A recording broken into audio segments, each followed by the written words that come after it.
So yeah, you were saying I was fabulous. Just keep.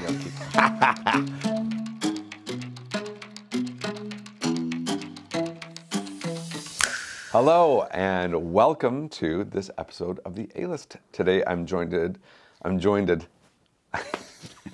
the hip joined. And joined and the hip dad.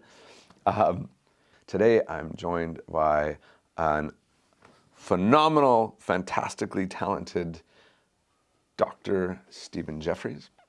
And thank you for coming in. You're very welcome, Matt. Very welcome. Yeah, I was hoping you'd say more nice things, but that's fine. I'm going to sprinkle it out throughout the episode. No. Yeah, I'll slip something in like, wow, your eyes today? You must have done something. Oh, well. New color? Yeah. So you are actor, producer. Have you written as well for film? Or? I haven't.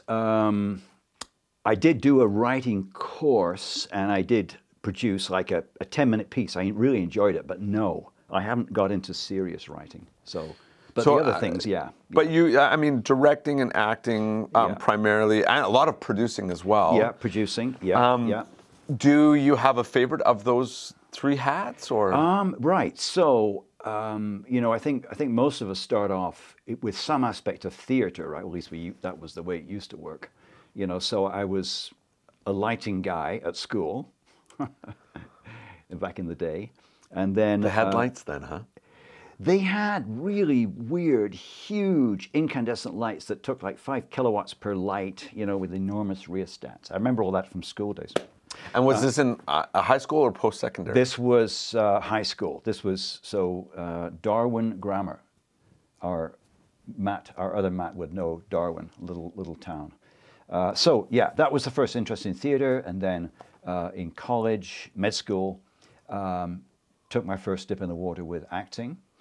First role was a Scrooge-like character, favorite character, Scrooge, right? The guy that is evil, but then is revealed as actually quite a nice guy after all. So those kind of roles are always the most enjoyable. So if you're asking which of the genres, I'd say acting primarily, but I've really enjoyed getting into directing in the last 10, 15 years. Shakespeare's the first love, but I've directed quite a few non-Shakespeare shows, so I really enjoy directing as well. Yeah. What do you find the biggest difference between the two? Like, what does it serve for you? Yeah, I'm an amateur, right? Can we use that word, or is it community? Should we say community? So no formal training, but if you do lots of acting, you start to get the feeling of what works, right? So you then become an actor's director. So you can, do you have any, I don't have any formal directing training. I've been to workshops and so on. But, once you've done a certain amount of acting over X number of years, then you start to go, okay, I really know what works. Your actors can do something. You'll say, yeah, that's not quite it. We'll try it this way. So that's where I came from with directing. I have not directed movies. I think that's a whole different genre, and of course, like a lot of people in the Okanagan, now just getting into a little bit of film, and it's kind of exciting, particularly when you get to a certain age. You go, really? You like old guys? Oh, okay. And you're talking about the acting end of things. Yeah. So, yeah. And you said this is recent for you. Yes. In terms of professional film acting. Professional right? film acting, because yeah. You've done, I've seen, watched some of your other film work that you've produced yourself, I think, right? Did I? Oh, okay, yes. Oh, yes. Yes, I should give a plug for Tom, Dick, Harry, and Steve. Yeah. So these are the series of videos that we did, and they're out there for you to watch for free. Comedy videos. So they were good. Yeah. I was mainly as an actor, but that was an interesting experience. But I was talking about mainly getting involved with the local movies that have been coming out. So what drew you in? You recently retired. Yeah. Now 5 years. Yeah. And so was it is that a coincidence, or what kind of made you say, I want to get into professional film acting? Well, it was a coincidence, and it was probably about, I mean, I've done a few little movies in the past, like, with Jim Cliff 20 years ago, I'm thinking. It seems to be a long time ago anyway, maybe it's 10 years. Did that little short of his, those a decade or so ago. But yeah, on retirement, several things happened. Jenny Clough came along, who I think is the daughter of Charlie Fleming's wife. They've both sadly passed away now. But it was actually Debbie Health who said, hey, Jenny Clough needs an old guy to play my husband in this movie. And I said, yes.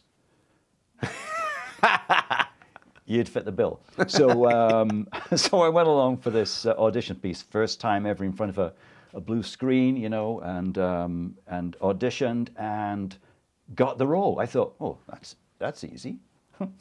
What's the big deal?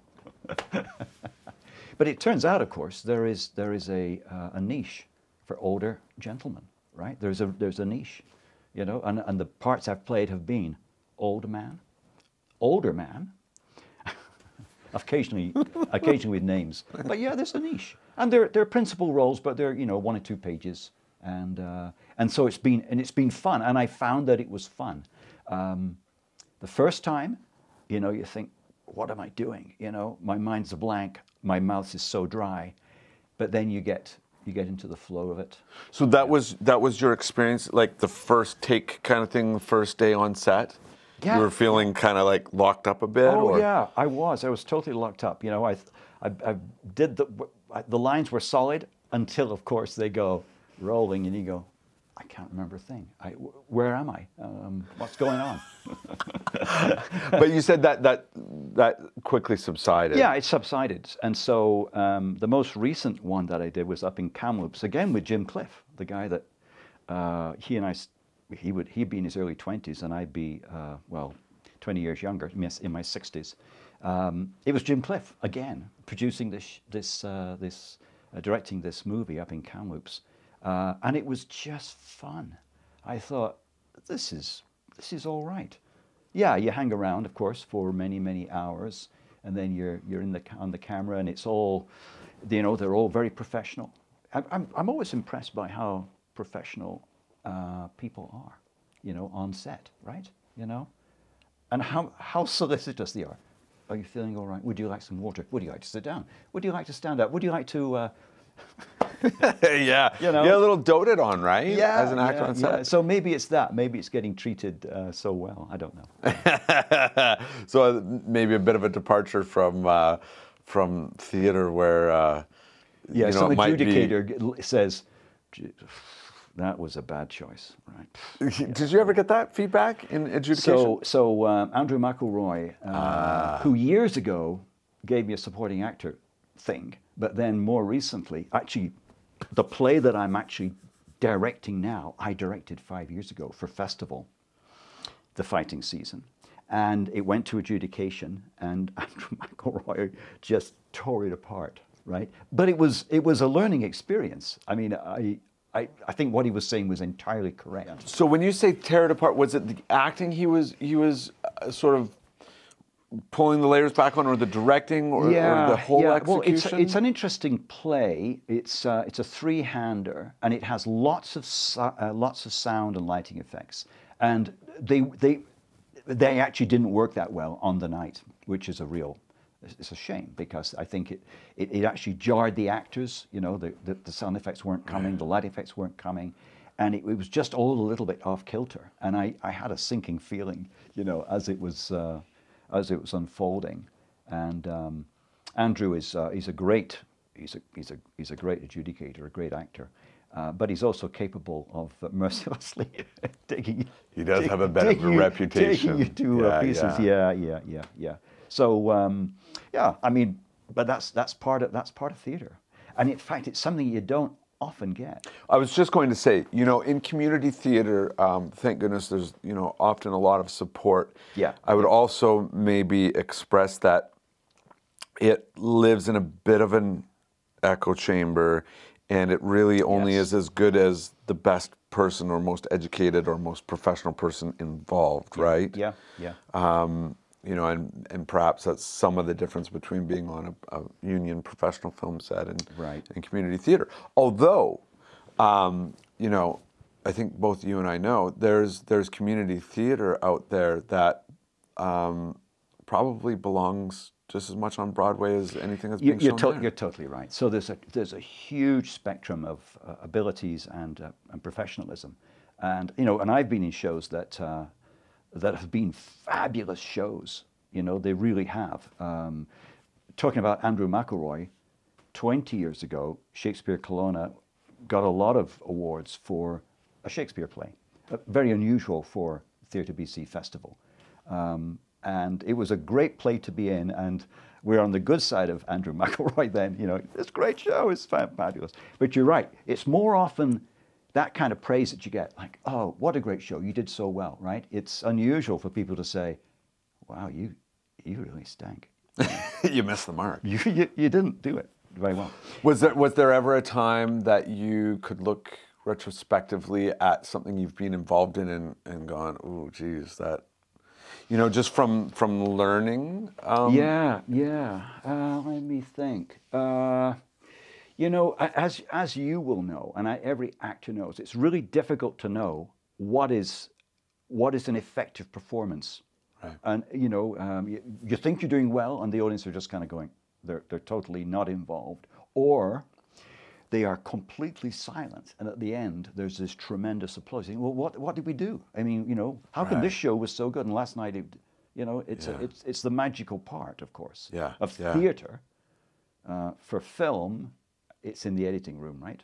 By and large. I mean, absolutely. Great acting is a very big asset, but you know, it's the story is told by the film editor. So you ask, you know, was I involved in anything that really was disappointing? That, I mean, I guess, you know, you've been involved in as an actor for quite some time, and you know, I can think of things that at the time I was proud of. Yes. And what I didn't know at the time, but you know, through the evolution of learning, you go, I would not do that again, right? Right. Yeah. Do you have any thoughts about, you know, a show that just didn't? So you know, we'll divide it into theatre and film, and I've certainly got way more experience in theatre than film.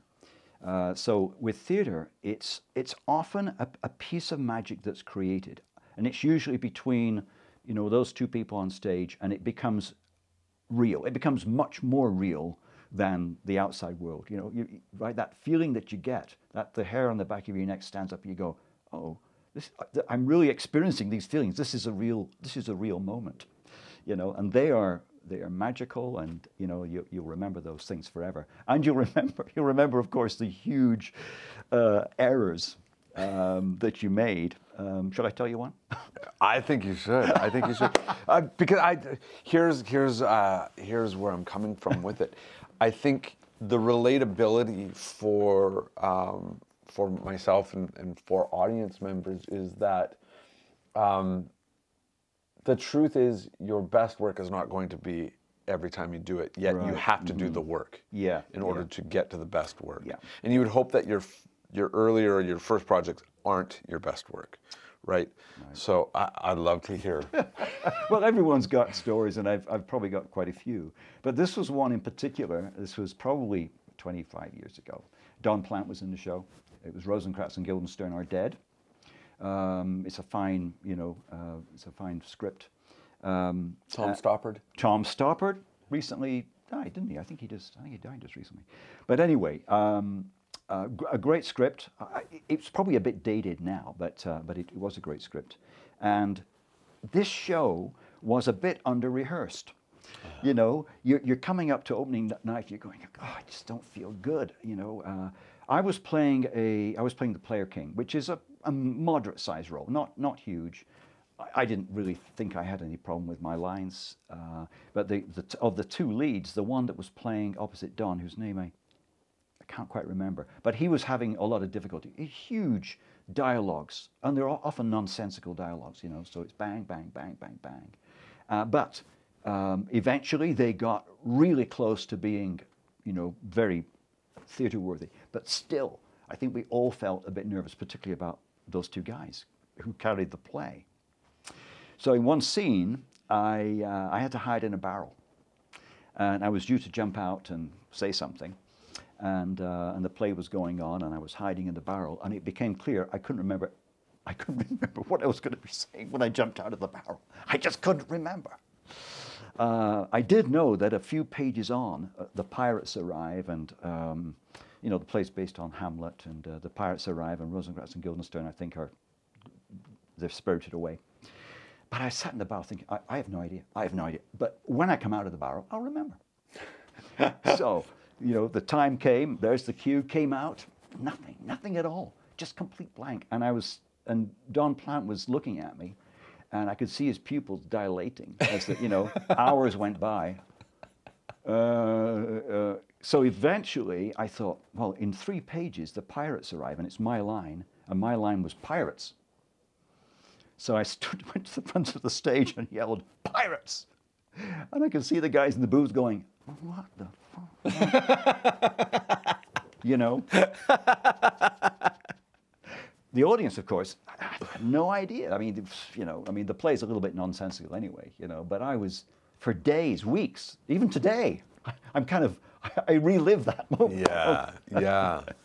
Yeah. And, you know, the more work you do, unless it stops you from going forward, but the more work you do, you're going to have a moment that that sort of surprises you. I know. So they, you know, those stick in your mind, but also some wonderful moments on stage. Yeah, you know. So give me your. I would relive this 100 days straight. Yeah. So this is the play that I still love. I've loved it since I was 16.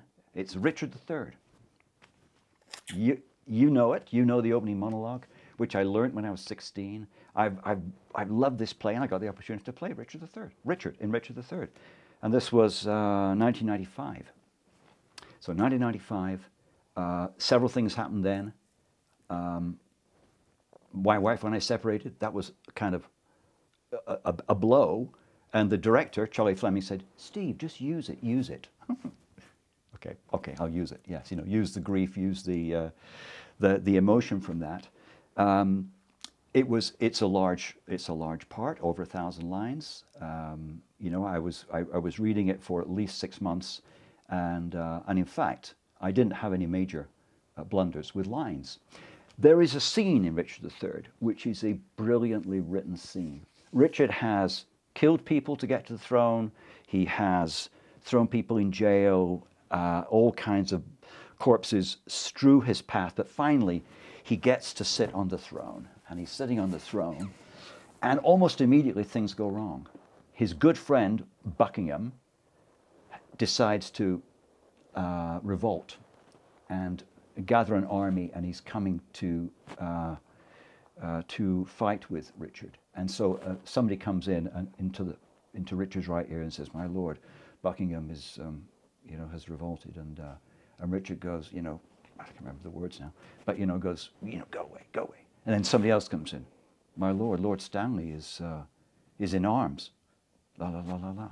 And then somebody else comes along, and his world, Richard's world, disappears. And as I was sitting there listening to this, I had that ultra reality feeling. I thought, I'm scuppered. My world, which has just been created, is going to hell. I had this just really tremendous feeling. The fourth wall was gone. It was just this feeling of vulnerability. After the show, I was talking to somebody, and his name was Kurt. I remember he was Kurt. Kurt from the guitar shop. He wasn't Kurt with you, was he? Thank you. That you're getting your own back for the previous pun, right? He was not Kurt with me. He just said, "Hey, that scene where you're sitting on the throne, those guys are coming up. That felt so real." I went, "Yes, it did. Yes, it did." And it was just, so obviously that moment was shared, You know, it's just one of those great moments when everything works. And yeah. So from that, did you sort of grab on to that seed and try to replicate in other roles? So I think it cemented my. I mean, I'd always loved Shakespeare. I was a Shakespeare nerd at school. Everyone else is going, but I'm thinking, I love this stuff. And I was, Shakespeare Kelowna really just started, and that's 1995, 28 years ago, and so it's still going, and we've got a show coming, and I ran with the idea that this Shakespeare group could keep going, and we're in the Valley. We are perhaps one of the more successful groups. We make money. We put on shows at wineries so people enjoy a glass of wine and the sunshine and the theater and the Shakespeare show. So it's that kind of started me on that path.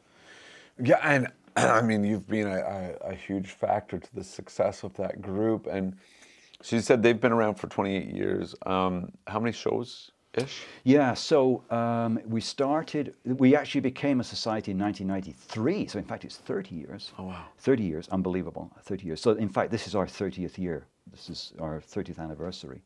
We've done at least one show per year and sometimes two. So I'm thinking probably we've done about 40 to 50 shows. I'd have to look at the, because we've done little shows. Sometimes we do indoor shows as well. And have you been involved in all every of them? single one? Wow. Not always. I mean, for one, I built the set. For another, I just did a voiceover. But I've been involved with each one, and I approach with a lot of enthusiasm. The new year starting when the play just starts to become less than amorphous, starts to come together. And that's what I like about directing. I'm not directing this summer show, but that's what I like about directing. You've got the page, and then a few months later, it's a living thing on stage, right? That realization. Yeah. So, in the last while, you mentioned outdoor shows at Vineyard. Mm-hmm. What do you have coming up? Yes, thank you for asking. So this year, for the 30th anniversary, we're doing As You Like It, which is what you'd call a mature Shakespeare comedy, one of the better comedies. It's got a fantastic role for the lead woman, unusual in Shakespeare because they're always male heavy. Right. But the lead, Rosalind, has got like 780 lines. So it's, it's a major role. Sarah Foss is playing Rosalind, very, very experienced actor. So it's of course it's a love story, and there is cross-dressing. Your favorite. Women do dress as men, and that's part of the deal. And there's mistaken identity and all that kind of stuff. But it's a great show. I took my daughter to see As You Like It in Stratford-upon-Avon a couple of years ago. We also saw things like We Will Rock You, the Queen thing. We saw plays that she wanted to see, and then we saw As You Like It. And as we came out, I said, how do you like it? She said, it's the best thing I've ever seen. So it's still got the power, right? Well done. They still have power. What's your favorite Shakespeare comedy? Much Ado About Nothing, which we've done. I've directed twice. We may have actually done it almost three times. I'm not sure, but I'd like to see it. I'd like to see it next year. I'll bring it back. Well, if something's good, it's a bit self-indulgent, but there you go. Well, although that's why we keep going back to the classic stories, because there's different iterations, right? Yeah, and absolutely. Yeah. There's in legacy. That's how you keep legacy going. Yeah. I agree. Yeah. So in doing 40, 50 shows, I can imagine, and you being involved in a lot of all of them. Yeah, in some. Is there any that have eluded you? Is there one that you haven't done that you would really like? There's the thing. So the summer shows we have done, like Romeo and Juliet. We've done non-comedies, but there's no doubt that choosing a Shakespeare comedy for the outdoor summer show is the best. Right. it gets more bums in seats. Right. And people walk away with a smile and go, yeah, it was great. It's not the wine. It's almost certainly the wine. Yeah, people are, they're drinking the wine, which is great. It's great for the winery. So it's a nice symbiosis. You know, the winery, they love people coming on who are drinking their wine, and we love to be there in the lovely setting, Outside of conventional vineyard hours. Yeah, just evening shows. Yeah, we stopped doing matinees because, you know, it can be like 50 degrees. So after losing a few actors to heat stroke, you know. Yeah. So what's the show that you haven't done that's still on your list? Yeah, so, you know, to be perfectly honest, the Shakespeare comedies, the ones that are actually watchable are limited. There are some cold comedies like Winter's Tale. You never want to see that show. I was in Stratford this year, so All's Well That Ends Well. You don't want to see that show. But a lot of the actors say, well, why don't we do Julius Caesar? Yes, indeed. Why don't we do Julius Caesar? Well, I think it would be a limited appeal. It would be something perhaps we would do in the dark. So you've tended to go towards things that will have popular appeal, versus, hey, we're going to be experimental, or but you know, I think this. I mean, I think if a director came along and said, look, I want to do Julius Caesar, set in the present, set in, you know, some exciting era or venue, you know, set in Israel or the West Bank, or you know, or you know, something that was an extraordinary choice, and he was a good director, he or she was a good director, I'd say sure, even though it may not be a comedy. Right. And you know, actually, Julius is a pretty good play.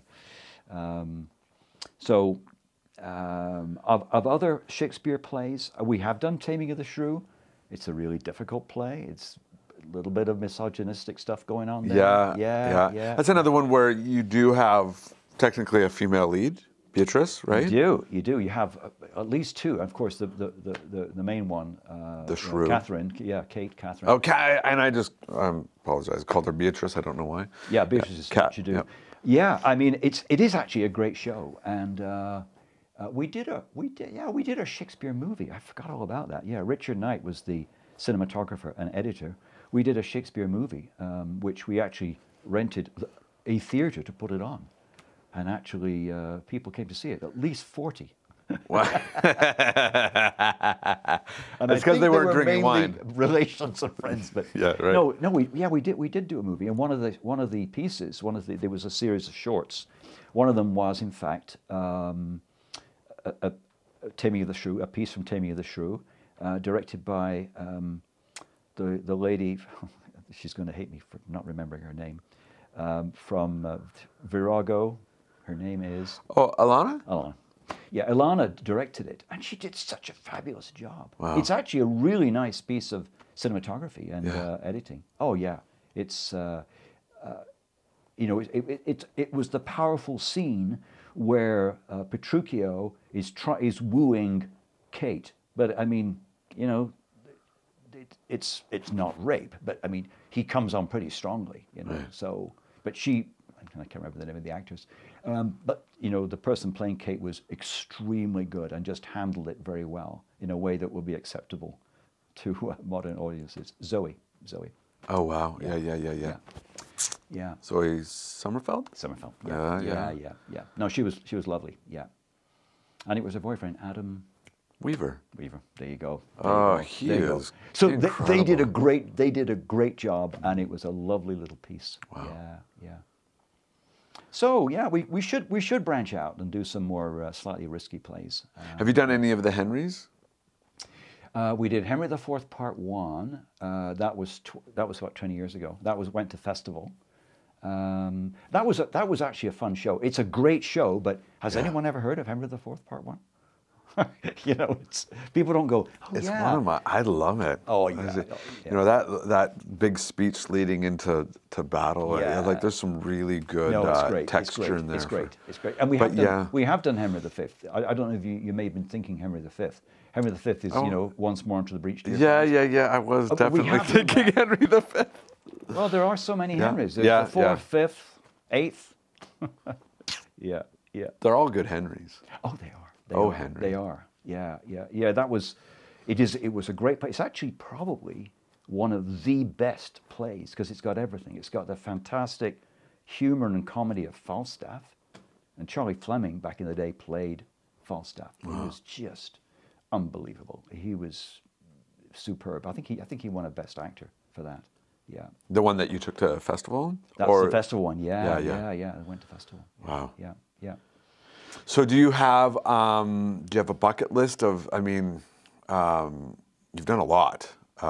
Yeah, you mean place to be in or direct or? I think either or, and not necessarily Shakespeare. Yeah. I mean, I think, you know, Richard III, Scrooge, these are all evil people, and great fun to play evil people. You know, I'd like to follow in the footsteps of Anthony Hopkins and play some terrible murderer. I think that would be great fun. But plays that I haven't been in. Oh, well, I was in London recently. I saw Crucible, which you've seen, right? Yeah. That is, I mean, it's such an incredibly powerful play. Yeah, I'd like to be in the Crucible. If somebody was, or I would like to direct it. I think it would be a challenge. Yeah, it would be. Quite a feat. And along the same lines, Death of a Salesman. In fact, this little splinter theatre group that I've just formed, Trident Players. Trident Players. We've been talking about plays such as that we should be looking at. You know, sort of classics. These are American classics, but you know, classics. Arthur Miller. So still a little newer. Yeah. Because when you see a play that's so beautifully written and so powerful, its themes are so powerful. It's remarkable. So, yeah. Where did Trident Players come out of? This is a reveal right now, I think. It's a reveal. So I was in something with Graham Daly. It was a little thing that Mike Minions directed. So we got talking about the fighting season, which I directed 5 years ago. And he and I at the time said, you know, we should do it again. Yeah, sure. Yeah. Oh, was he in it originally? So he played Christie originally, and you know, having talked to him again, and also saw him on stage and how he's matured, and he's a better actor. He was pretty good back then, but he's better. And I said, you know, let's do it. Yeah, let's do it again. It's 5 years has passed. Right. Let's do it with better sound effects, better lighting effects. You know, it will be a nice immersive experience for the audience if we improve those things. It's a very good script. It's a very moving script. It's got a lot of drama. It's shocking. Is it a Canadian playwright? So the guy that wrote it, Sean Oliver. So Sean Oliver is the son of Dr. Jack Oliver, who was an orthopedic surgeon. Wow. And he went to Afghanistan as a civilian orthopedic surgeon. They needed more surgeons. You can guess why. Yeah. And so he was in Afghanistan for a tour, and I'm not sure how long a tour is, few months. But he came back, and his stories were of, extraordinary stories. You know, if you're treating broken wrists in little old ladies, and then you see the horrors of warfare, it changes you. So he came back a bit of a changed man, and so his son, Sean, who was already an actor, and was starting off as a playwright, he wrote a play about the experience of three medics in Afghanistan. So it's a nurse, a recovery room nurse, an orthopedic surgeon, and a field medic, so like a paramedic. That's the role that Graham took and is taking. So it's a three-hander play. It's going to be played on a black stage, minimal or almost no props. So there's going to be a great deal of emphasis on imagination. Wow, that's great. The imagined. There is a scene where a helicopter lands and an injured person is taken from the helicopter and into the operating room. So that's all going to be here. That's all going to be in the mind. and with lighting effects and so on. So yeah, it's a challenging play. We had a first rehearsal last night, and it was great. Wow. There was quite a lot of discussion, which I love. You know, I don't like to be the autocratic director. If somebody says, "Why don't you do that?" Ego takes a little bruise, but you know, you go sure, and he goes, "Oh yeah, that's better." So there was that discussion going on. So because we got a very good crew, got a great stage manager, and she was full of ideas. They were good ideas. So, and the actors are saying, "Why do I do that?" Which you can either get, you can either be irritating, or you go, "Yeah, let's yeah." I mean, this is the sort of play that you can do just about anything and it would work. You know, I want to go over there. Sure, yeah. Why don't you do that? You know. When is it being mounted? You said 2 months. 2 months. Yeah. So in April, and taking it to festival? No, we're not. I thought about it, but it's quite the procedure, right? You know, especially for a new formed. Yeah. So no, it won't be going to festival. At least I don't think it will. Anything's possible. Anything's possible. Right. It's would it be festival ready? It probably would be. I think the festival's in May. Yeah. And our show's in April. So yeah, but that's not the plan. The plan is just to put it on the black box. Yeah. What's the future of Trident Players then? Yeah. So the original idea was that it was a new company, and we would do other similar non-Shakespeare shows. You know, edgy shows. I ran into a bit of a problem with the time it would take to become a not-for-profit society. So I went to Shakespeare Kelowna, just changed my hat, and said to the board, you know, could we do this as a joint venture? Right. So that we can, use the fact that Shakespeare, of course, is a not-for-profit. And having done that, I think there are thoughts in the Shakespeare group that maybe we will have a non-Shakespeare arm. Oh, great. To the society. Oh, great. Because a lot of Shakespeare societies and festivals, like the Oregon Shakespeare Festival. In Ashland. They do non-Shakespeare. They'll do kind of meaty. Is it Ashland or Ashland? It's Ashland, yeah. Ashland, Oregon, yeah. Not the Lion. What's that? Not the Lion. The Lion? Oh. Lion. Ashland. Oh, that was a bit of a stretch, yeah. Yeah. Well, very, very close. In my head, up until this point right now, had always pictured driving into Ashland. Yeah, and there's a huge... big lion, face on it. Who's talking to you? Hello, Matt. Yes. Welcome to Shakespeare capital of North America. Yeah. Whoa. Yeah. Have you ever been there? Yeah, but drove through. And okay. you know, acting, theater, film has always been the most exciting thing in life for me. Yeah. And so, as a kid driving through, my parents just didn't see the value, or why would we stop here and do anything? And I was like, yeah, it's a remarkable little town. You know, It's become like a mini Stratford. Yeah. Few little Tudor beams. And of course they got that huge, lovely outdoor stage. I think it seats like 2,000 people. And they do festivals with high school drama programs that come from around North America. Yeah.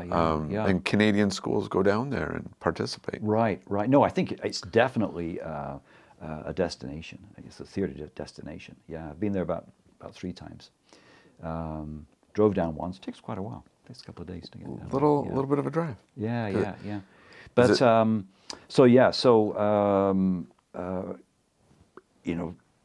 the Globe Theatre in London, they do non-Shakespeare as well, even though that's the Globe Theatre. So so if Trident continues beyond one show, that's probably what we'll do.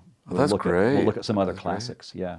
So look for The Fighting Season by the Trident Players, written by Sean Oliver. Coming up in April, which we will have this episode out beforehand. Oh, great! Yeah. I think I've got to ask you a question. I know, film acting is perhaps a little bit newer for you comparatively to your theater CV.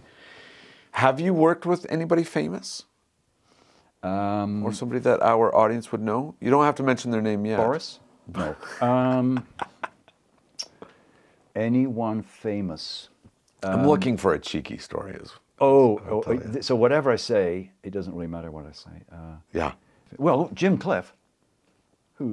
he's now become a known director. Yeah, Is that famous enough? I don't know. he's super lovely. Yeah, he's a nice guy. One of the loveliest people I've worked with. Yeah.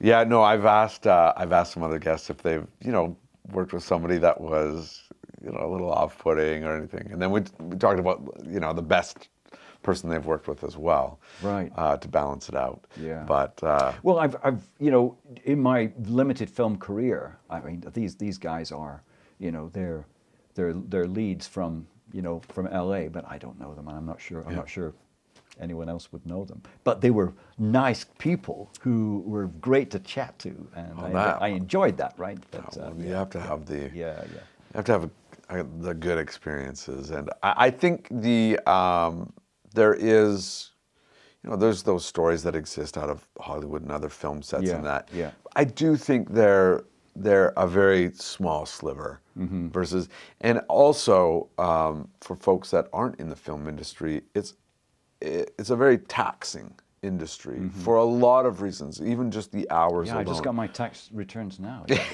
Terrible. Lots of taxes. Oh, you're two So for one. there you Two go. for one. Okay, fine. See if I can get another one. Yeah. But I think, sometimes the pressure and stuff like that can bring the worst out in a person. So even the stories that make it onto things like TMZ and that, I'm sure we're seeing like the pinnacle of something erupting, right? So, anyways, but sometimes a little bit juicy to put something like that in. Yeah. Okay, so we'll play this game. Okay. Here's the game. Okay.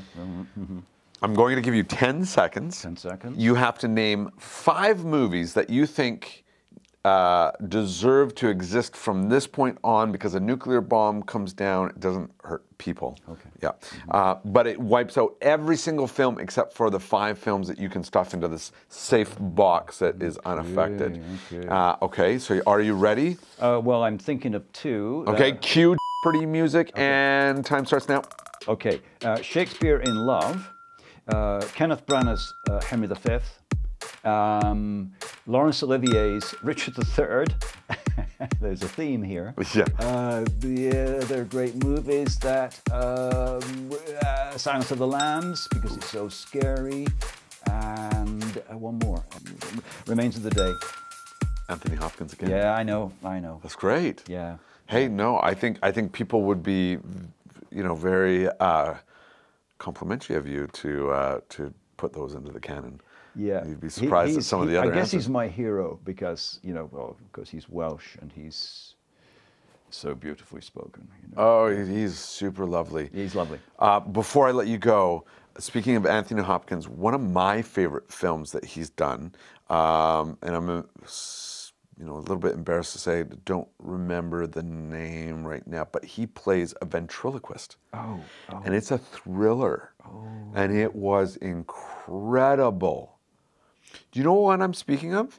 He has like a little what are those puppets called again? They have a name.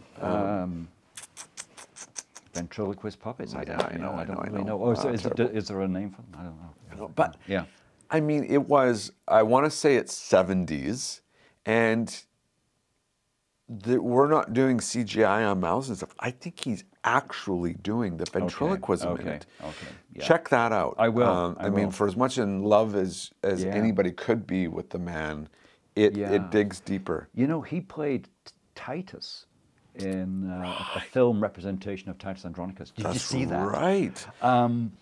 He's got the blue paint. Yeah. That was a kind of it was a freaky little movie. It's a disturbing story, but he was just, again, unbelievable. Yeah, I watch him on Instagram sitting out with flowers. Like, I could watch him do anything. He's so lovely. And he also played Lear. He played Lear. Did he? He did. In a movie?